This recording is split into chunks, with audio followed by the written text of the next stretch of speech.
Loite ho masapenin hiche channel kahin lem kinwe tunia hin seidiu hi Dubai Prince Sheikh Hamdan thusim ahi abula pat achai nage nei nangai pe din kahong tawe chule hiche ka channel hi subscribe bol lo line hi le lungse nin like subscribe chule bell icon ko ma en lang notification ko ola ne koi pi din kahong tawe tun thusim chu anapan pai taw hite Dubai gama mihem khat omin ama chun kitchen nakin na sum akrola sim asumangji in ahi Dubai gama leng chapa khanin gancha ki chat ta ta ho jong a ina awa ji in Dubai mi ho khat jong ahin ama chu sanakar ne tam pen jong ahi ki ne ama chu athune dan chu police ho jeng in jong salute apeji un ahi sum a ho dan chu in sunga thil neu neu ho jeng jong chu sana in asem ji in ahi ama chu ahi le Sheikh Hamdan ahi wan noyin faza tin jong ahevin hi tunia Sheikh Hamdan hin asum nei ho iti apan ji ham ti chungchang isei khom diu ahi Sheikh Hamdan amin lung chu ahi le Sheikh Hamdan bin Muhammad bin Rashid Al Maktum ahi ama sa penin ama hin kar izat ane ham ka beo hite Sheikh Hamdan hin kar jani le som nga wal jen ane jin ahi ama sa penin sanakar a kisim kar ane ho nga velau hite Royal aman chu roll zakhat ahin gold Mercedes AMM GG63 aman hi 63 crore ahi ki nin gold Bugatti Veyron aman chu 61 crores ahin gold Rolls Royal Phantom drop head coupe aman hi 54 crores ahi ki ne gold Lamborghini Aventador aman hi 52 crores ahi ki ne gold Forbes 91 X Spider aman hi 38 crores ahin gold Range Rover Wolf aman hi 23 crores ahin gold Ferrari 360 Modena aman hi 21 crores ahin gold Godzilla Nissan GDR aman hi 9 crores ahi tule car Rolls Royce anei ho ga sei khom ki no hite Rolls Royce Ghost Rolls Royce Kalinan Rolls Royce Bread Rolls Royce Down agoma aman hi 30 crores ahi chule Lamborghini Veneno Roadster jong anejin hichehi Hamdanin ma deibang ta akisim sakhatsu anhi hichigari man hi 178 crores ahi ki ne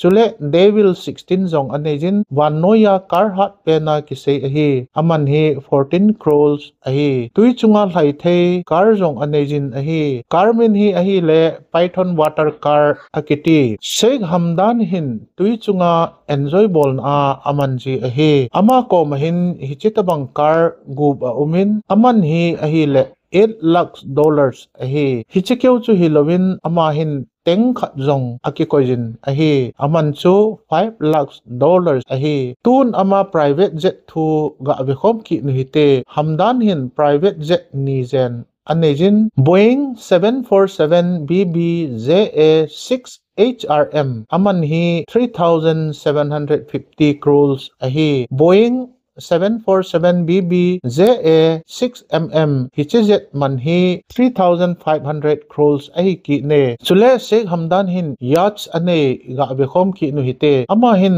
private yachts thumjen ane jin ahi ama yachts khat chu Dubai Super Yachts tin jong akiseye hiche yachts pan hi ahi le krol sangthum le jagu ahi hiche private yachts a room ho chu fitness room spa room theater room gain room thupi ta ta mi som di adingin VIP room jong a umin ama hin yachts dang khat jong anei ki nin a yachts min chu smelda jong akitin hiche yachts man hi krol sang khat man ahi ama hin yachts dang khat jong anei na lajin quarterly shadow jong akitin ahi hiche yachts man hi krol sang khat le zakhat man ahi Sheikh Hamdanin Palm Jumeirah Jabil Sarai kiti in thupi ta khat jong anei jin ahi hiche in sunga chun room nom ta ta zalilang zen a umin ahi hiche in sunga hin hol thupi ta jong a umin gym massage ki bolna yoga room pa chahon nom ta luxury fountain hiche in sunga chunga hi sanangen tabang namuding ahi hichiin man hi ahi le krol sang khat le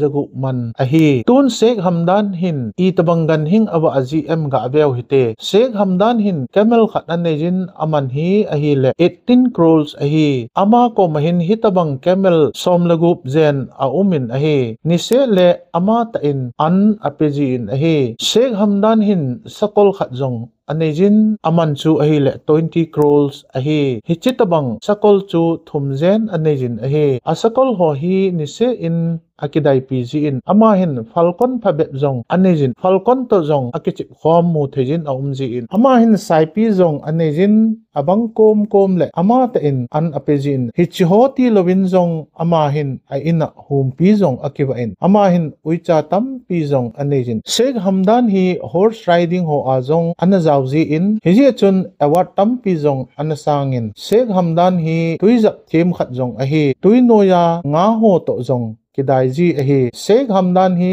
cycle racing ho a jong anazauji in hichiji chun award jong anamuji in Sheikh Hamdan hi scuba driver khat jong anahi hichiti lovin jong Sheikh Hamdan hi adventure ti ho hi athanup nalang khat jong anahi Sheikh Hamdan hin ama a ta foundation trust khat jong aranin ahi hichi chu al maktum foundation tin jong akisejin ahi hichi foundation in ache pi chu migan the ho ngai chat ho su buli ding to ding nei lo ho to mun pe ding school ho sem hoi ding education le healthcare ti ho a thopi na jong apiji in ahi khatwe hi sakhi aki sukha amu in avet jolo ji chun ama ta in aki thopi in ama ta in tuizong adon sa in chule ahin kho anahu udo in khatwe hi Sheikh Hamdan Mercedes chunga wacha in bu anaki sip in ahi le hijowa kon chun hichikar achun toding anom tapon ahi Sheikh Hamdan in asei chu ahi le tua ko na hichikar hi wacha a ahi tai aji chu hichikar achun wacha no hungke wintin hungke kho kha diu ahi anatin ahi Hyderabad a kum sagi a chapang amin chu Abdullah hin cancer nat na neimi ahin ama hi EP angai chat pen em tin adongon ahi le aman asay chu ahi le Dubai Prince Sheikh Hamdan ka kimupi nome tin asayin hichithu hi Sheikh Hamdanin ahet het nin Abdullah le ain sungmi te chu Dubai ako pheitan Abdullah le ain sungmi te private jet a ache na jaw siu sumchu Sheikh Hamdanin api pin ahi Abdullah le ain sungmi te chu Sheikh Hamdan to kimutodin achewin Sheikh Hamdan jin thupi ta in aga pangon ahi Sheikh Hamdanin Abdullah le in sungmi te chu VIP ho chandia lomjo se api in ahi Prince Hamdan hi Abdullah to limzong akil khom thanin Sheikh Hamdan in Abdullah hospital akizen nading jo se atopi ding in zong akite min ahi Saudi gama mi khat hi cancer na anejin akizen nading chun $8 lakhs ngaya ahin amahin Twitter mangchan Sheikh Hamdan ko ma kitopin athumin ahile Sheikh Hamdanin ahet het chun $8 lakhs chu athot paijengin ahi loiti ho tunia Prince Sheikh Hamdan thusim achom langa ihin sei theu chu hichan chu hitahan lang nangma lungel comment box a drop na hin bol the ahi tunia thusim iseu achai na chennai na ngai pi in na chung chi owa ki pa thu kain sejin chule tu ni chana ei na support jing subscriber le viewers ho mabana jong na hin support jom jing diwin tong tawe aban teng video tha khat to kimato kit taw hite na bon sawin tamsel tawin tu ni adin bye bye